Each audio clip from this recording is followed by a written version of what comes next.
the third presentation of the day today, as we have sort of looked at first the conundrum that is the Cypriot problem or the Cypriot situation. And we followed that up with Turkish foreign policy and having a wide scope of Turkish foreign policy from Dr. Giaras earlier today. And all of this within the sort of like the question or framing of our discussion in this third annual seminar of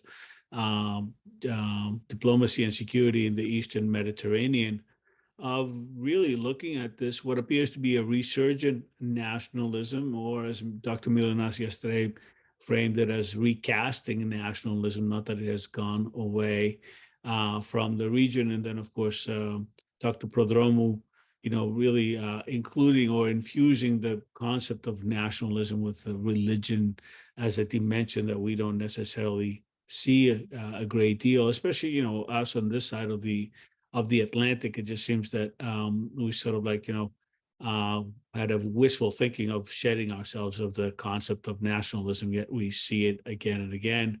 And over the last year, almost a year ago, we had the invasion of Ukraine by Russia, and certainly a lot of nationalism and the fears of revisionism abound. We have with us, and I'm very fortunate to that he accepts our invitations again and again. And this is, sort of like a returning champion for us, Dr. Aykan Erdemir, he's done a great deal of work, and now he has a new position. Dr. Aykan Erdemir is Anti-Defamation League's Director of International Affairs Research. He is a former member of the Turkish Parliament and served in the European Union Turkey Joint Parliamentary Committee.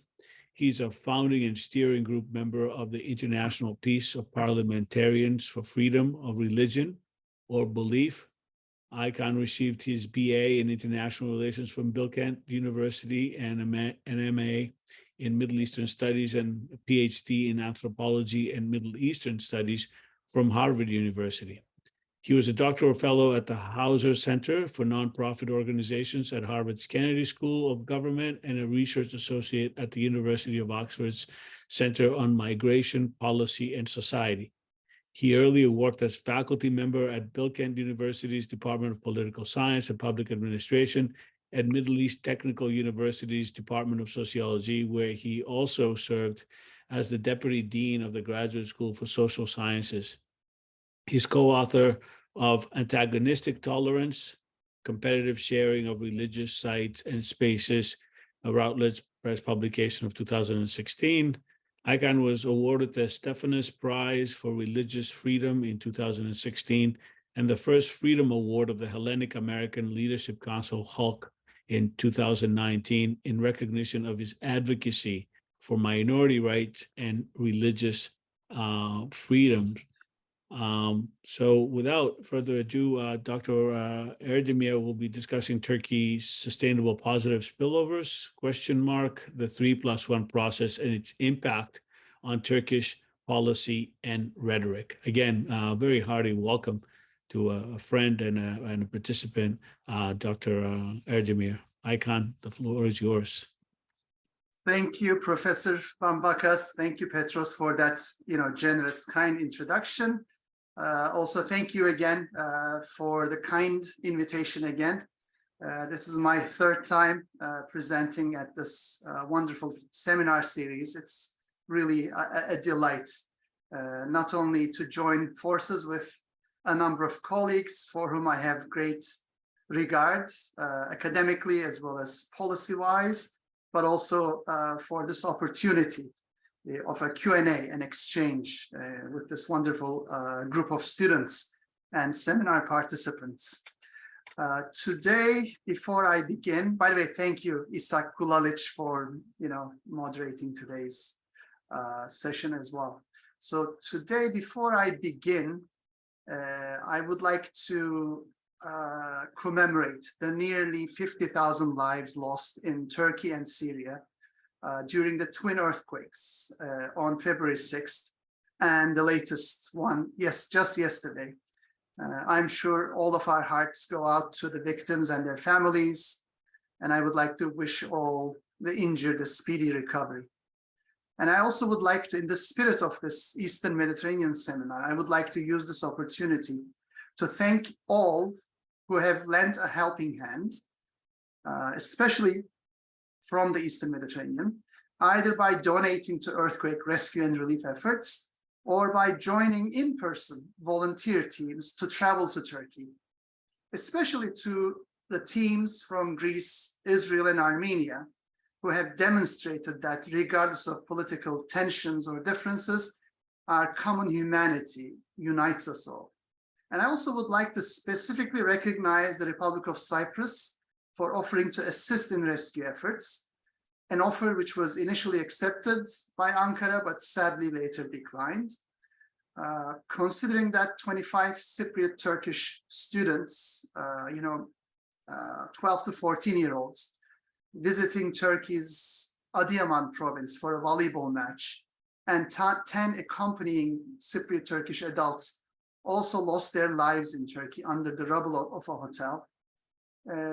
One can only wish that the Greek Cypriot rescue workers could have arrived in the town, in the earthquake zone, and possibly save some of the Turkish Cypriot victims, and thereby bring about a new era, reminiscent of the 1999 Turkey-Greece earthquake diplomacy, which I vividly remember as, bringing about, resulting in the Turkish-Greek rapprochement. But for us, optimists,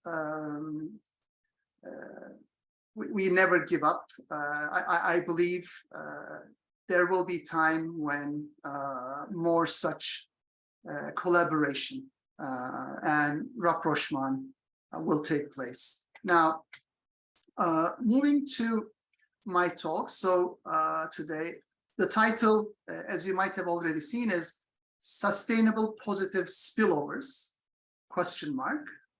The 3+1 process and its impact on Turkish policy and rhetoric. Now, this year, my presentation is a little different from the first 2 years, because during the first 2 years, I dwelled mainly on the rise of a new strategy, foreign and security policy strategy in Turkey, named the Blue Homeland Doctrine.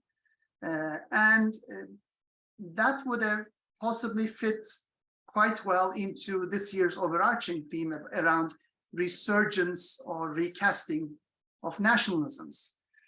But what prompted me to slightly change it is basically two developments. One is this immediate development, that is the earthquake, which does have, I think, a potential to bring about a new era, given the very warm reception the Greek rescue and relief teams has experienced in Turkey. And at the same time, a new moment in the Eastern Mediterranean that goes counter, in some respects, that goes counter to the Blue Homeland era. That is Turkey's ongoing outreach to Israel, Saudi Arabia, the United Arab Emirates, and Egypt, as well as possibly some behind-the-scenes dynamics in relations with Greece and the Republic of Cyprus. But let me begin by the 3+1 format, and some of you might not necessarily be too familiar with it. What I can tell you as a Washington-based policy analyst is that when we discuss the 3+1 process here in Washington, oftentimes we see other policy analysts, academics, and even Congress people and staff not too familiar with it, are not too familiar with it. So I'll start from there. So this is a format that goes all the way back to January 2016, when there was the first trilateral summit between Greece, the Republic of Cyprus, and the State of Israel.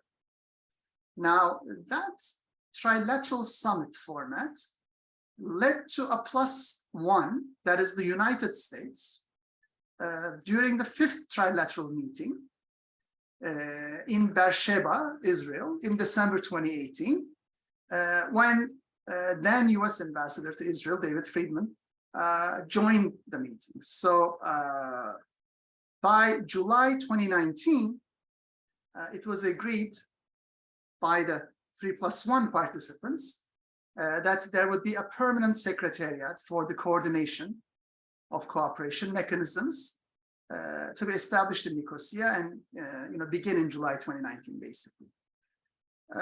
In general, this format, this 3+1 format, has led to a new set of cooperative initiatives in the Eastern Mediterranean in the fields of energy, economy, climate action, emergency preparedness, and counterterrorism.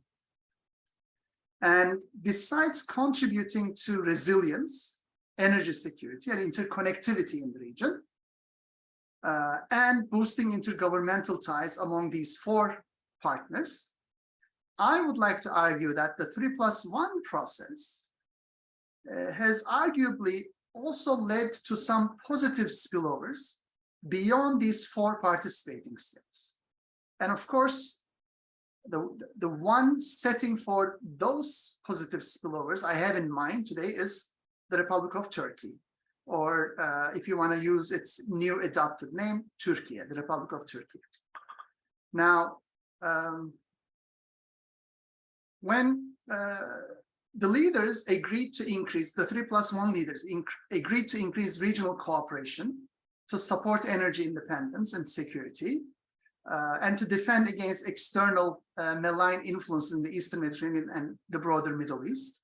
And this is an exact quote from the joint declaration issued in the 6th trilateral summit held in Jerusalem. One could argue that although Turkey was not mentioned, it was kind of implicitly referred to there. And in the joint declaration, again, the parties welcomed the recent natural gas finds in the Eastern Mediterranean and its potential to contribute to energy security and diversification. Now, I would not like to single out the 3+1 process as a sole variable that has also led to some changes in Turkey's foreign security and domestic policy, but would like to offer it as a major development alongside some other developments that has brought about this result. So some of you might have already heard another cooperative scheme in the Eastern Mediterranean, namely the East Mediterranean Gas Forum, or in short, EastMed Gas Forum. Now, this forum pretty much included all the major actors in the Eastern Mediterranean and even beyond, with one major exception, Turkey, again. So when you combine the 3+1 together with the EastMed Gas Forum, I think one result was Ankara's growing sense of isolation in the Eastern Mediterranean. Now, this, one could argue that some of these cooperative processes in the EastMed that excluded Turkey was in fact pushed by, that is, prompted by Turkey's assertive foreign and security policy in the Eastern Mediterranean, and particularly the Blue Homeland doctrine, which many perceive to be a maximalist and irredentist position. So conversely, I'm also arguing that these cooperative initiatives in the EastMed might have possibly, through a feedback loop, impacted Ankara's foreign and security outlook in the region. It might have in turn pushed Ankara to revise its foreign security and domestic policy. Now, one concrete evidence I would like to present to that end is that we have seen a radical U-turn, especially over the last 2 years, in Ankara's outlook to the region. On the one hand, let me begin by Turkish-Israeli relations. On the one hand, we've seen a dramatic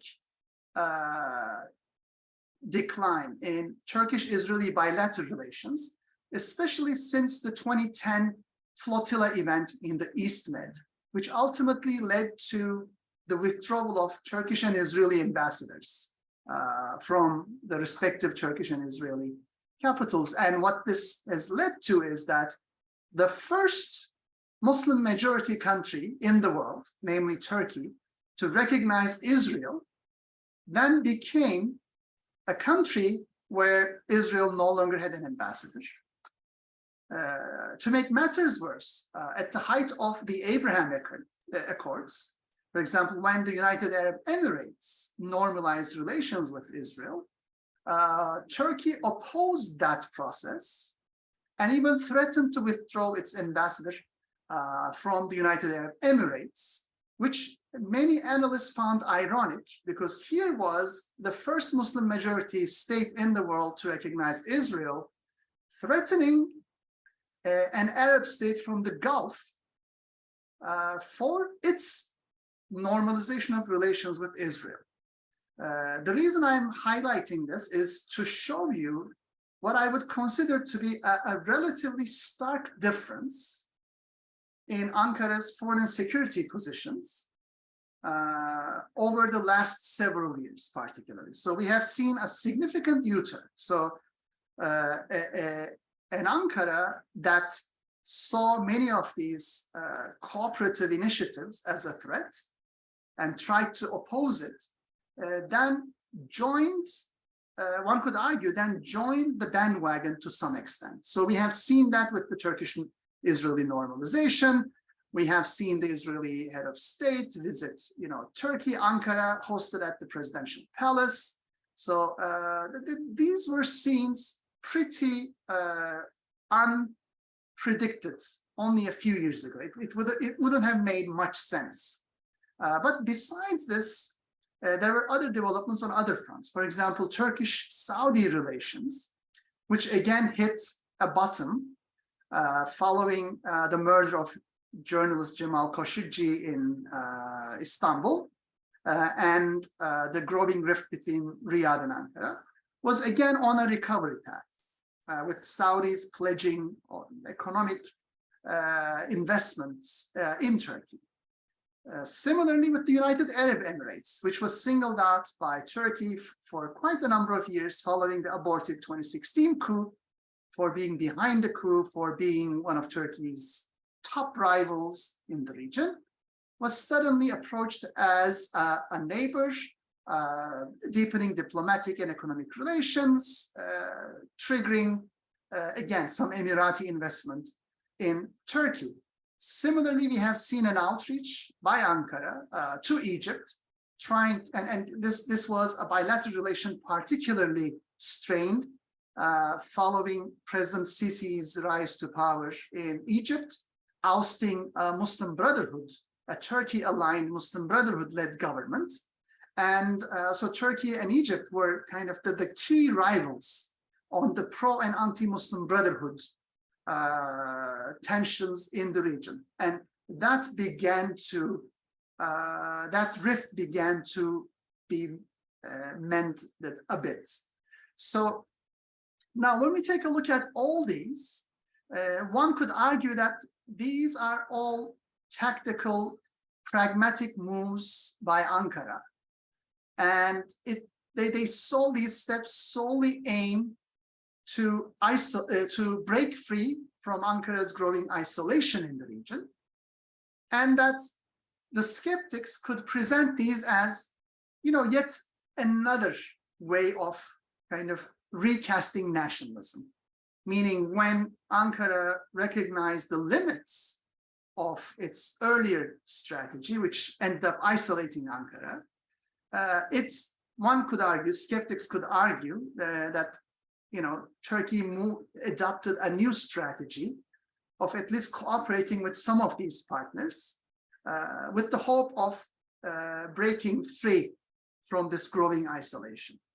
Now, at the risk of sounding naive, I will not be towing the purely skeptical line today. Although there could be some element of truth in that tactical interpretation of the developments, I would like to argue that some of the positive spillovers from the 3+1 process, albeit in reaction to it, will have, regardless of the intention of the policymakers behind them, have positive spillovers, will have possibly mid to long-term lasting positive effects, whether intended or not. Let me begin by domestic politics. So, for example, with the Turkish-Israeli normalization, we have seen a significant softening of Ankara's rhetoric at home and abroad. We have seen how this led to a mitigation of rising anti-Semitism within Turkey, which saw a really alarming rise in anti-Semitism and anti-Israel bias, following the flotilla crisis in 2010 for almost a decade. And at the same time, internationally, we have seen a warming of ties between Israel and Turkey, which ultimately led to the recent exchange of ambassadors, which has led to a rekindling to a limited extent, but nevertheless, of intel and security cooperation. And some of you who follow global news headlines might remember that there was an Iranian regime hit squad in Istanbul tasked with killing Israeli tourists. And this attack was thwarted by Turkish-Israeli security and intel cooperation. One could argue that this kind of cooperation would not have been possible, let's say, 5 years ago, and that it's this new spirit of normalization, which I call a post-3+1 process normalization, contributing to it. Now, what makes this process, I discussed some of the domestic and international ramifications of this process in the Eastern Mediterranean. What makes this particularly interesting, for example, for someone who works in an institution which is, over 110 years old, which was, the first major institution to combat anti-Semitism in the United States, and now basically fights all forms of hate and prejudice, both in the US and globally. Interesting is that when we do our Global 100 surveys, these are surveys that ADL has conducted since 2014 to measure anti-Semitic attitudes around the world, we see that Greece and Turkey actually have a very similar levels of anti-Semitism, over 60% in both countries. So regardless of where they stand politically, security-wise, diplomatically, both Turkey and Greece, according to our G100 surveys, have had high levels of anti-Semitic attitude, one of the highest in Southeastern Europe, in the kind of Eastern Mediterranean region. So the fact that an apprehension of a perception of Turkish threats pushed Greece and the Republic of Cyprus to a new era of cooperation with Israel. And that in turn has pushed Turkey to a renewed era of cooperation with Israel, have also had repercussions back at home, vis-a-vis both the Greek and the Turkish governments' eagerness to, let's say, tackle anti-Semitism at home. I've been trained as an anthropologist, and in political anthropology, we often argue that, our trademark is studying unintended consequences.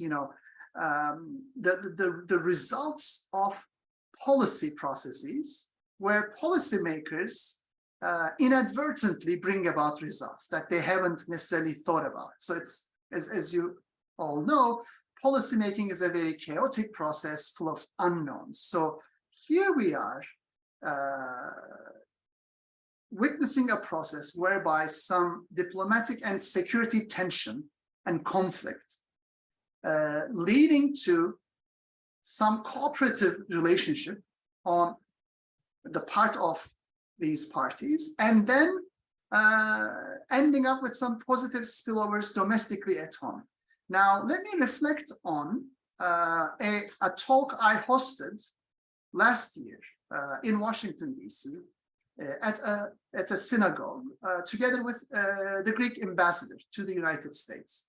So when we were discussing issues of anti-Semitism and Greek-Israeli relations and other matters, one highlight of that talk was how in Greece, over the last years particularly, there was a concerted effort to first recognize the problem of anti-Semitism at home, then to tackle anti-Semitism through various means, including by developing an action plan, and also a political and legal tackling of the rise of far-right neo-Nazi policies and politics in Greece, exemplified by the Golden Dawn Party. Now, one could argue that some of these efforts would have been in place regardless, but at the same time, one could still claim that the 3+1 process have added an impetus, an additional momentum to both the eagerness and the efficacy of the Greek government's attempts to tackle some of these problems at home. Now, the mirror image could be in Turkey, meaning we have already seen a softening of the rhetoric of Turkish officials vis-a-vis Jewish individuals and communities at home and abroad. We have seen a softening of rhetoric vis-a-vis Israel, and we have also seen a change in concrete policy vis-a-vis Israel. Just to give you a concrete example, just last week, we have had the first ever since the down point in bilateral relations, since the Flotilla crisis, a restart of regular Israeli commercial flights from Israel to Turkey. So one could argue that there's a kind of a two-way process at work here, as Greece and the Republic of Cyprus on the one hand and Turkey on the other hand attempt to balance one another by bringing in other East Med actors into the scene through cooperative relations. They also change not only their own domestic and foreign policy, but they also shape intentionally or unintentionally the actions, policies, and rhetoric of their perceived adversaries. Now, let me, and I'm being very mindful of the time here so that I stop myself at 40 minutes, so we have a substantial Q&A where we can go into the details of some of these processes. But I would like to take you now back to a photograph in September 2019 to take you to the pre-3+1 era a bit. Now, this is a moment when the Turkish president, Recep Tayyip Erdogan, posed in front of a redrawn map of Turkey's maritime borders in the Aegean Sea and Eastern Mediterranean, in which the map denied any continental shelf or exclusive economic zone to the Republic of Cyprus and to many of Greece's Aegean islands. So back then, this photograph summed up Ankara's revised positions in the Eastern Mediterranean, what was perceived by some as an assertive position, by others as a maximalist position, and by others as an irredentist position. And what was striking was this map of the blue homeland was in fact a revisionist map, not only vis-a-vis Turkey's neighbors, but it was also a revisionist map vis-a-vis Turkey's traditional long-held positions held by its foreign and security establishment. Because this concept was actually first coined in 2006 gradually by two admirals, now retired, in the Turkish Navy, both known for their Eurasianist leanings.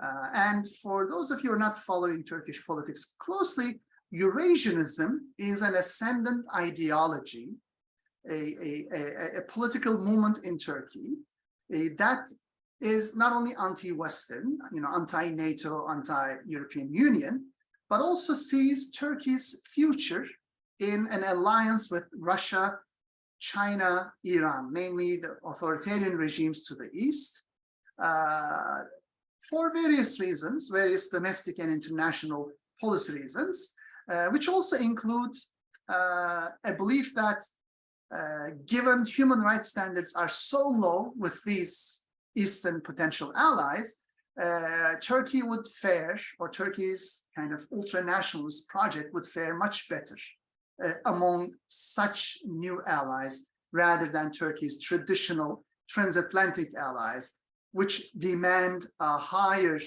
level of adherence to both human rights and minority rights standards. And again, for those of you who know Turkish politics, this 2019 photograph was not a natural result, because it was the symbolism, it was symbolizing a new makeshift alliance in the making. On the one hand,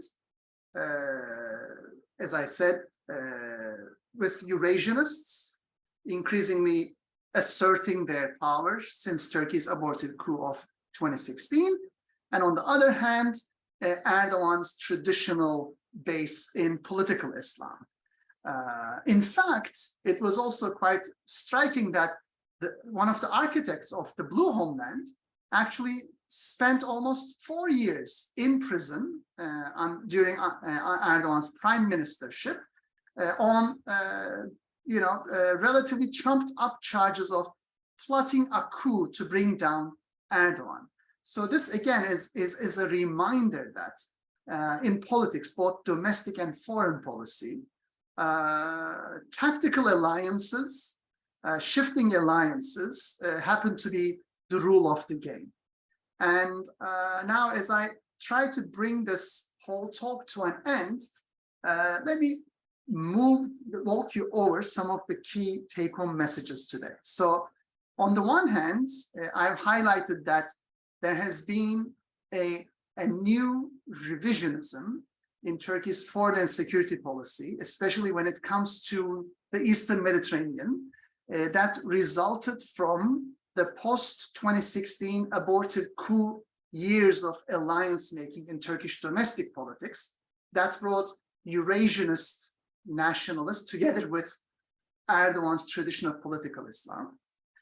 But at the same time, this assertiveness in foreign and security policy brought about both the EastMed Gas Forum and the 3+1 process, whereby various Eastern Mediterranean countries hedged their bets or found new alliances, new cooperative relations to contain Ankara's new assertiveness, which in turn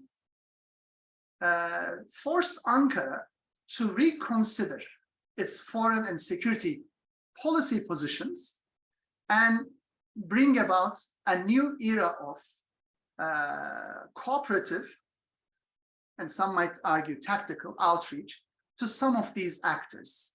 And not only some of these actors, but also Turkey's outreach to the American Jewish community, as well as to Israel itself. One could argue, again, the skeptics would argue that all these outreach attempts are just a tactical outreach aimed at securing better relations, not only with Israel, but also with the United States, as part of an attempt to rebalance some of the relations in the Eastern Mediterranean, especially by an Ankara that feels increasingly isolated.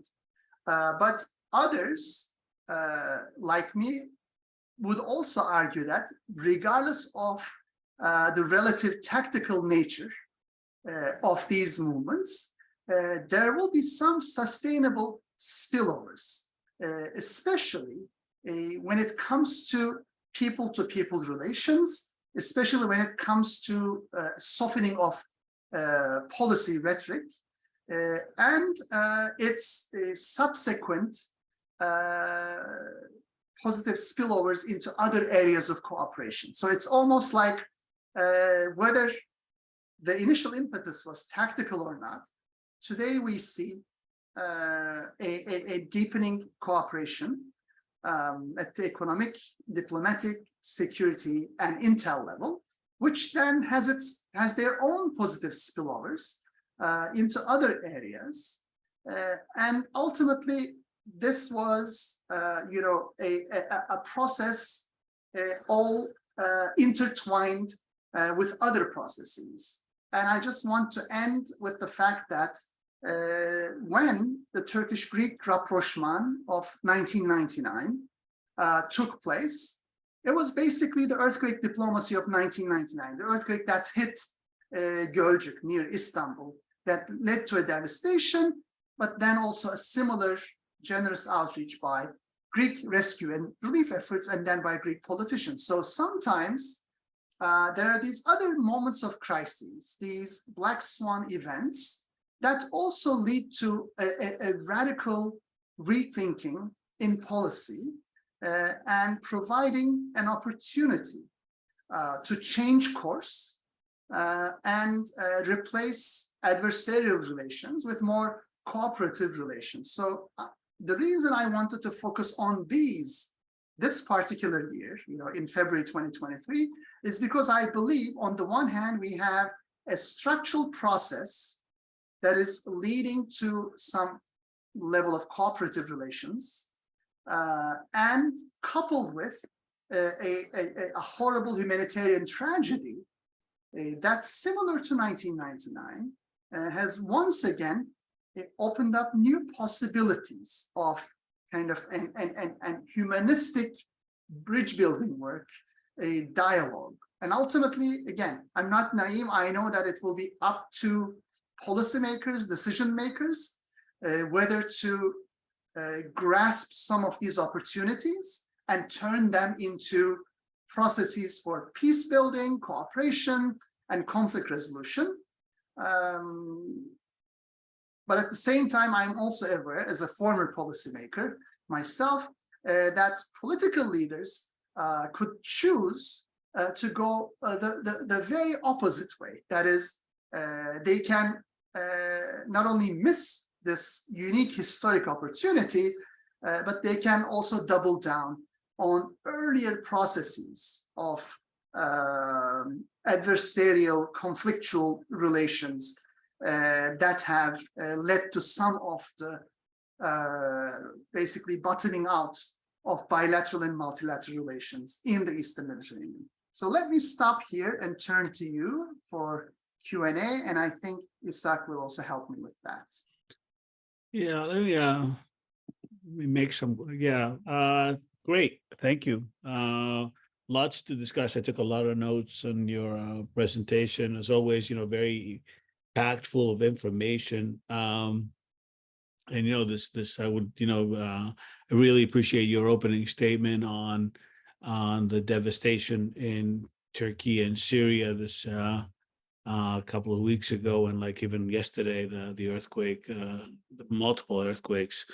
So sometimes, we're so close to the events and we just sort of like miss out on them. And I think it's in that last point. I also appreciate that last point that you make as far as the earthquake and spillover, because, as I was listening to you, it's almost like, just in preparation of a lecture on constructivism in international relations and what we make of the anarchical world that we're undertaking. And, I think your points are very well taken on that. But just to your point of anti-Semitism, which I don't have the statistics that you have, but I would certainly concur. I wouldn't even be surprised if anti-Semitism is at higher numbers than the 60s in Greece. I don't know about Turkey. But this past week we had a loss of the only Jewish mayor in Greece.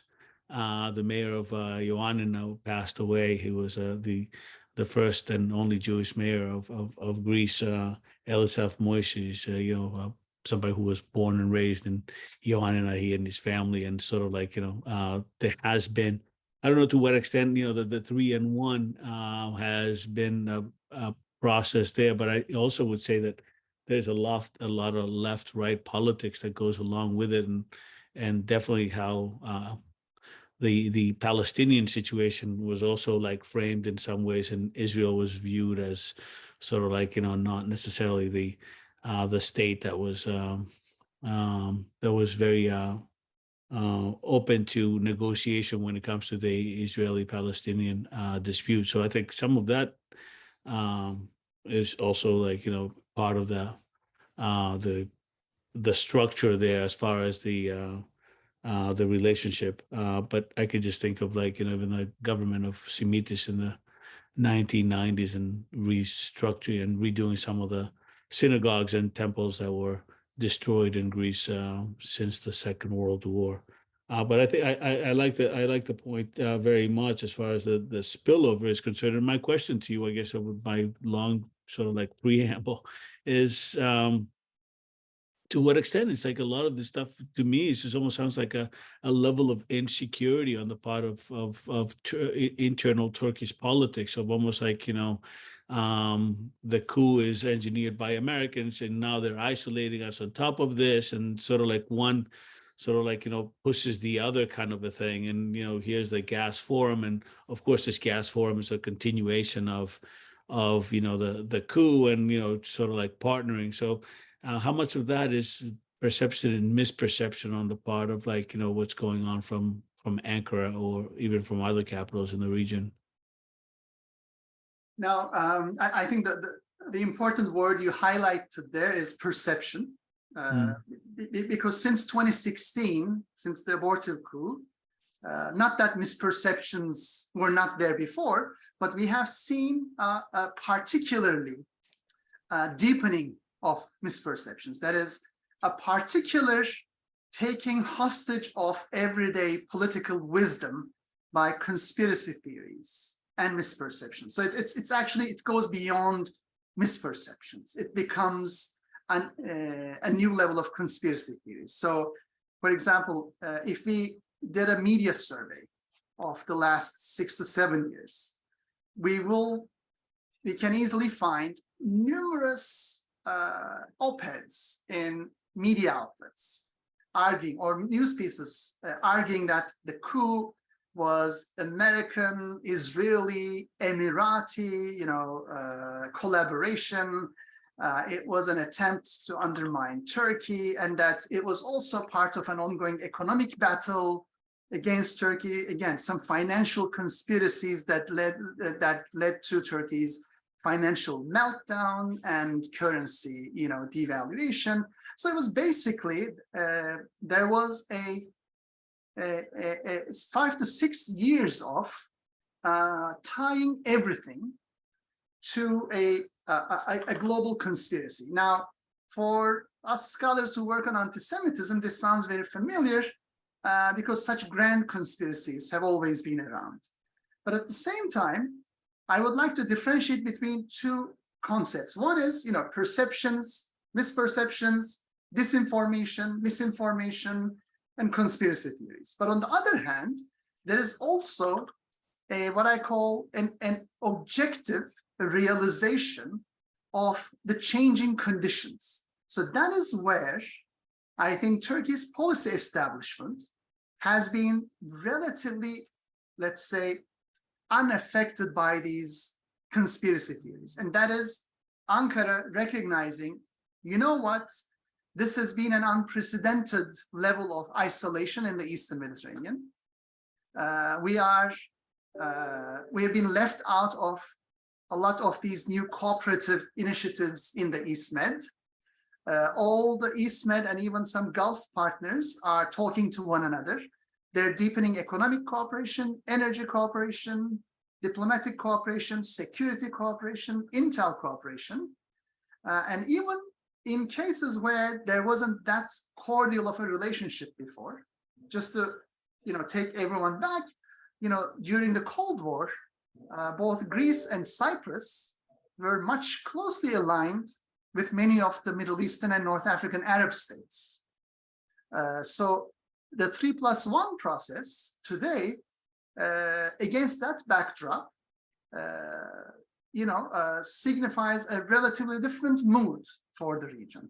So I think when it comes to this new mood in the East Med, Ankara had an accurate assessment, and then also built on it further analysis that accurately assess the costs of it. So let me concretize it. For example, Ankara realized, okay, this new partnership strengthens diplomatically, militarily, and intel-wise all others in the East Med except Turkey. Second, the undermining of Turkey's relations with the US also leads to a de facto arms embargo or blockage against Turkey. So Turkey, through this process, has not only lost its partnership in the F-35, stealth fighter project, but also is now experiencing problems procuring new F-16s and or its modernization kits, and is also becoming diplomatically isolated. So I would argue that conspiracy theories and misperceptions on the one hand, and the various anti-Semitic prejudices and biases it fed into, and other forms of bias, whether it's, again, the Hellenic community, whether it's against other Christian communities, or Jewish communities, that led to a concrete cost that Ankara no longer wanted to bear. So hence, I think over the last 2 years, we're seeing a significant revision on pragmatic grounds of this take. And interestingly, this has led to some correction when it comes to these conspiracy theories. For example, today in Turkish media, you can no longer see any op-eds that claim Israel and the United Arab Emirates were behind the coup in Turkey. You no longer see these outrageous conspiracy theories pinning the coup on Christians or coup plotters to churches or to Jewish communities and individuals. So that kind of domestically driven conspiratorial disinformation is no longer fashionable. So which makes one question the extent to which such conspiratorial disinformation campaigns did not result from irrationality or from misinformation or lack of information, but from a calculated domestic strategy that turned out to be self-defeating and hence gradually abandoned as we now move into a new stage. Again, I would like to emphasize that this is an open-ended process, right? It's not easy to predict where this will, go, especially given Turkey is still scheduled to have presidential and parliamentary elections in June 2023, this year. And ultimately, depending on whether the ruling coalition wins or the opposition bloc wins, there could be significant changes to Turkey's trajectory in the years and decades to come.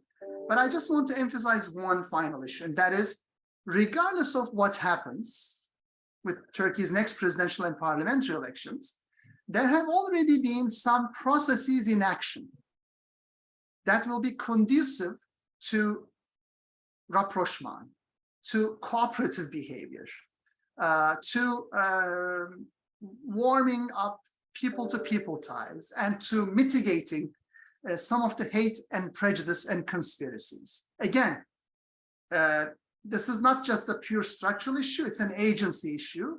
It will be up to Turkey's, political leaders and next generation of political leaders to follow through with these processes. But I simply want to, like, as an ultimate optimist, I just want to highlight that the opportunity is there. The window of opportunity could be narrow, but again, if there is leadership to grab that opportunity, I think there is a path to a more cordial, more cooperative future, knowing fully well it could work out to be the exact opposite. Yeah. Ishak, I don't know if you have questions or there are questions in the audience. I certainly have questions, but I don't want to take up the entire time. At the moment, no, I don't. Okay.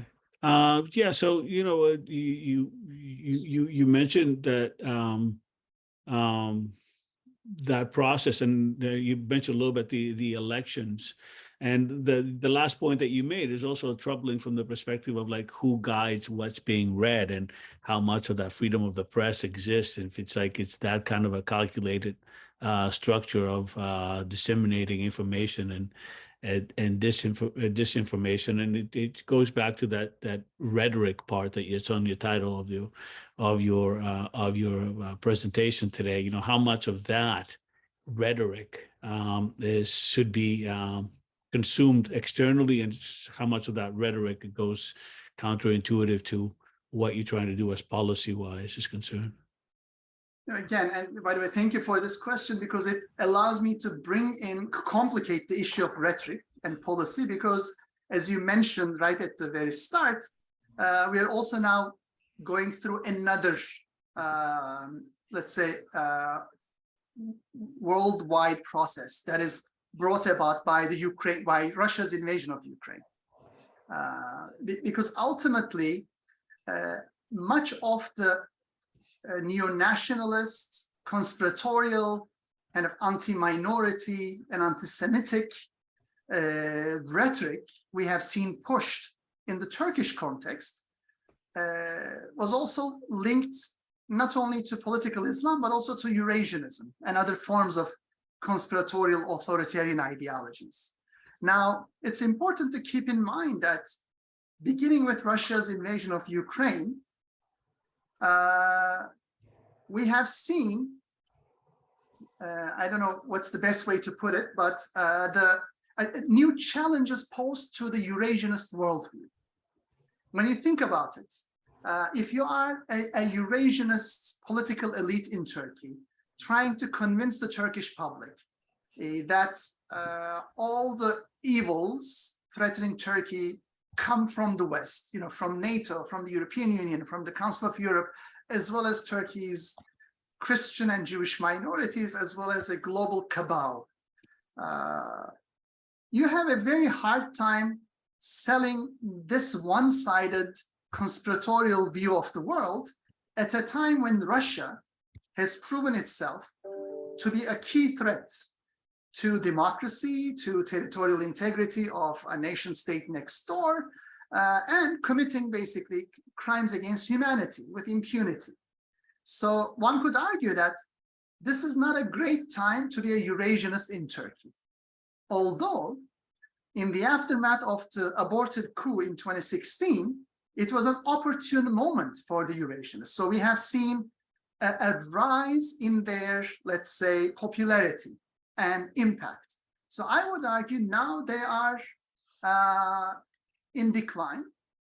And since our seminar looks at the world from the Eastern Mediterranean perspective, I think the immediate impact is, one could argue that Russia has been an important spoiler in the East Med, because many of the, these locked processes, these blocked efforts to solve some of these problems through diplomacy would have gone counter to Russia's interests. So I think Moscow ultimately, the Kremlin ultimately has an interest in the rift between two of the leading NATO member states in NATO's southeast flank, namely Greece and Turkey.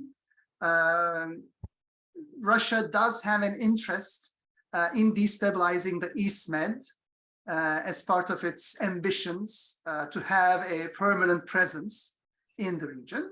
And also Russia has had an interest in undermining democracy, Western values, and human rights in Turkey, because a more authoritarian Turkey was kind of a better Turkey in Russia's perspective to deal with, as we also know from other countries where Russia preferred, its own autocrats. So ultimately, I think, again, just reinforcing my statement, my claim that this is an opportune moment when Eurasianism is no longer ascendant, when conspiracy theories are a little more difficult to sell, where there are positive payoffs to cooperative behavior, and when there is a more accurate perception by Ankara of the costs of its earlier policies.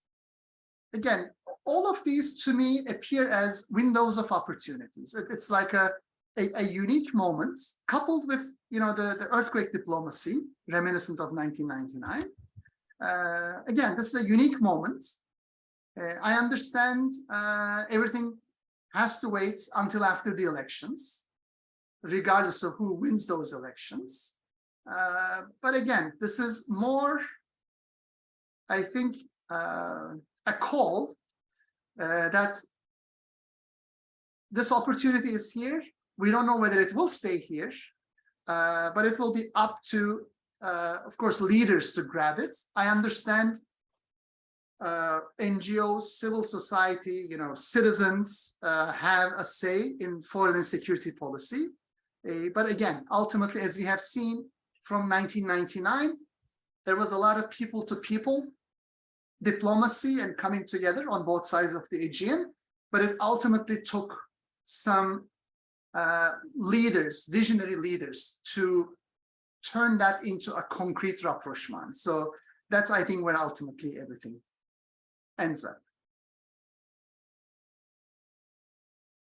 Ishak? Yes, going on what you just said about Russia and Russia's interest in the area, I'm as my name gives away, I'm from the Western Balkans, and I'm very familiar with Russia's means of destabilizing the region, whether it's through disinformation or whether it's through reference to, religion and culture, or, military agreements with Serbia in particular.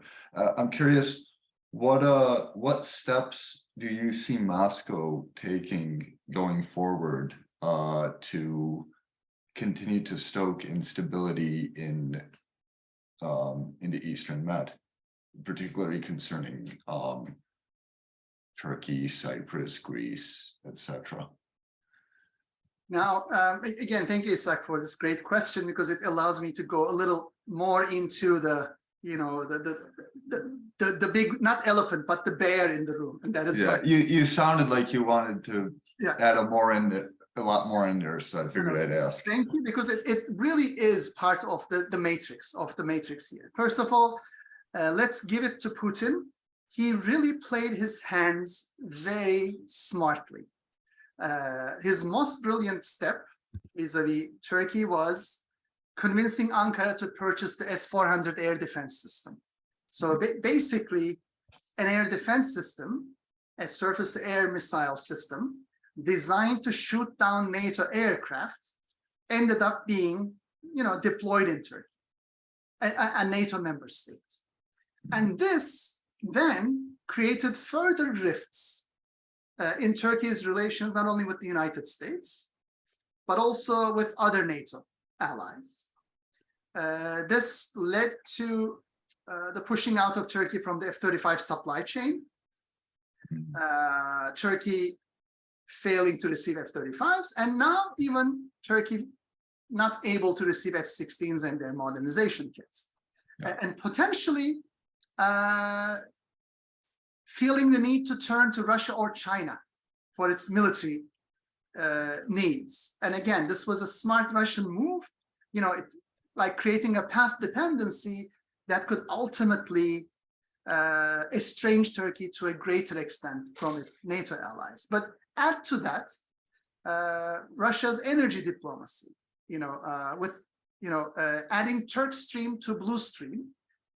You know, Russia uses Turkey as a major natural gas hub as part of its policy to leverage energy to create political dependency.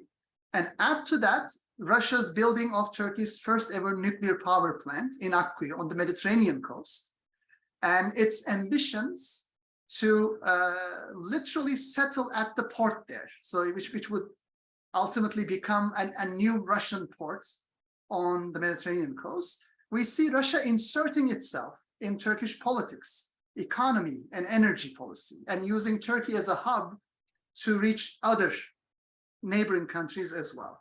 And when you take a look at what's happening in Ukraine, we see that Turkey is one NATO country that has no sanctions against Russia to this day. And Turkey remains a key jurisdiction through which Russia continues to evade Western sanctions. So these are all, I think, ways in which Putin both takes advantage of Turkey while also pivoting it further and further away from the West, and building further tensions between Turkey and its, you know, NATO ally Greece, as well as I would say encouraging the stalemate or the, you know, the lack of any progress when it comes to Cyprus talks. So when you put all those together, I think this is a pattern that fits Russian policy elsewhere, meaning the Kremlin is great at the game of destabilizing regions. It's great at playing the spoiler game. It's not great at being a game maker. It's not great at you know, creating stable, sustainable institutions and relations and processes. But the Kremlin is very successful in basically sowing, you know, discontent and kind of fomenting these tensions. So I think in the Eastern Mediterranean region, again, these should be processes to watch out for, and never missing also this major issue that is Syria, which remains to some extent a Russian puppet, as well as Russia's kind of East Med military and diplomatic outpost, which adds to Moscow's commitment to destabilizing the region for its own particular interests, as well as for the interests of its own proxy regimes. And I think there is a question in the Q&A. Yeah, let me very quickly answer that one, and let me read it for those of you who can't see it. Who are the groups in Turkey opposed to far-right hate and anti-Semitism, and how are they doing?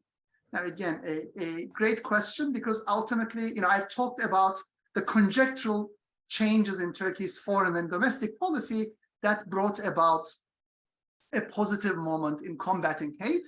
But as we all know, combating hate and opposing, you know, far-right ideologies, anti-Semitism, and other forms of prejudice and hate do not just result from international political conjecture. There are also committed advocates and civic initiatives at the grassroots level that also push for this. And again, if I go back to my pre-parliament academic days, I was involved in such initiatives myself as an advocate. For example, we had an initiative to force the Turkish government to establish, as part of its Council of Europe requirements, an anti-discrimination and equality board. Turkey now does have a similar board, a council, but as you well know, implementation is more important than establishing institutions.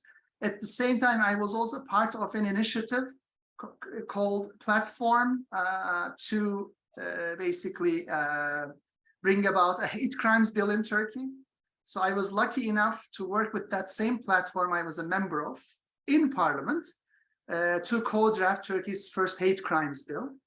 And just to give you how inclusive and broad-based that coalition, umbrella coalition was, let me list you some of the elements. We had faith groups, all of Turkey's religious minorities. We had ethnic groups, we had labor unions, we had youth groups, we had LGBTQ advocacy organizations. So it was a massive umbrella coalition, basically demanding the Turkish parliament to pass a hate crimes bill so that hate crimes are both recognized as hate crimes, but also prosecuted as hate crimes as part of an attempt to push back against Turkey's culture of immunity. Now, I think that's a key issue to keep in mind. That is, a lot of the hate that we see, whether it turns into actual violent hate crimes or simply stays at the level of hate speech, is encouraged by a culture of impunity. That is, if you know you will not be prosecuted, and if you know you will be treated leniently, this will lead to all sorts of hate crimes. And ultimately, I would argue that that's also a key initiative that's still in momentum, because the fact that Turkey now does have a hate crimes bill does not necessarily mean that hate crimes are prosecuted, are tried as hate crimes, because again, we all know that implementation is as important as legislation. So I think that's the challenge ahead. Yeah, it's an issue of changing behaviors ultimately, right? So changing the behavior through functioning. So and in many ways, it's just a matter of like those spillovers that you mentioned, and we heard from like I said, Professor Milonas yesterday. He was talking about how that he places such a big part on what goes on developmentally in the ground and inside on what's going on the outside. So like, to go back on this issue of nationalism, which is then loosely defined in different ways, and trying to bring it back as we're trying to wrap up your presentation, how much of what's going on the outside is really affecting what's going on the inside of Turkey. And we've seen in the last 20 plus years of the AKP and Erdogan, we've seen the back and forth in some of these things, as far as what's going on. And it seems like, Turkish society is changing from the outside in more than the other way around. Is that an accurate statement to make? Now, in general, again, that's a very difficult question. It's a great question. In general, let me take a look at both late Ottoman and Republican history, meaning when we take like a 200-year perspective at rule and governance in Asia Minor, we see that often outside dynamics have played an outsized influence in transforming policy and rhetoric. From the Ottoman reforms to the Ottoman constitutional reforms, to Republic, to Turkey's turning to the Western Bloc and joining NATO and the European Union, there were often these exogenous factors at work. But at the same time, there are these, what I would call, moments of domestic catastrophes. For example, the earthquake of 1999, or earthquake we just witnessed, or some other economic crisis, which have led to similar endogenous impetus for change. One could argue that they seldom come, and when they come, it depends whether there is will or skill by political leadership to use it as leverage to demand and bring about reform domestically. And we have often seen that some of these exogenous influences have been more direct and dramatic. Just to give you an example, when 1945-46, when Stalin demanded the Straits from Turkey and demanded 3 provinces from Turkey in northeast Turkey, it led to an immediate pivot toward the transatlantic alliance for Turkey, right? So an exogenous shock brought about a radical, almost immediate change in policy. But then again, one could argue that the 1999 earthquake and some of the economic crisis that ensued also led to the significant 2002 change in Turkey that brought Erdogan and his Justice and Development Party to power. So one could argue that there are these other moments when domestic factors were as equally important. But one distinction, I would argue that with domestic developments, it's not always immediate. So it's a slower process. Second, it's more hit and miss compared to exogenous shocks, because exogenous shocks, given they're often security or diplomacy linked, they could be perceived as more existential issues that require immediate change, of course. Whereas domestic matters, even when it's, let's say, a lethal development such as the earthquake, could take some time to simmer, like brew, and gradually be articulated in an alternative vision. But I think we are in that window of opportunity. That is, there are both international dynamics at work, the 3+1, East Med Gas Forum, Turkey's rapprochement, Russia's invasion of Ukraine, and so on and so forth, pushing for change in Ankara. At the same time, now with the earthquake, as well as the economic crisis that preceded it, an important domestic impetus for change. So it is, again, based on the work I currently do, I hope that this will lead to a new era of understanding where there will be greater resilience against hate, prejudice, and conspiracy theories. There will be a greater willingness to go for diplomatic, solutions, cordial relations, cooperative behavior, as opposed to the more assertive, aggressive, expansionist vision that characterized what I hope was a bygone era. I don't want to say anything else and break away this beautiful, like, positive moment you're leaving us with. I think it's I concur, and I not only applaud you, but support your efforts, and I don't find them naive at all. You use the term naive a couple of times. I don't think it's naive at all. I think it takes a lot of courage to and really understanding to do what you do and to say what you're saying. I think the prospects are there, and I think that's the aim of this seminar and your participation and partnership over the last couple of years. I think it's been tremendous. So I do want to thank you, and thank everybody that's here, and hopefully we'll move forward in that positive direction.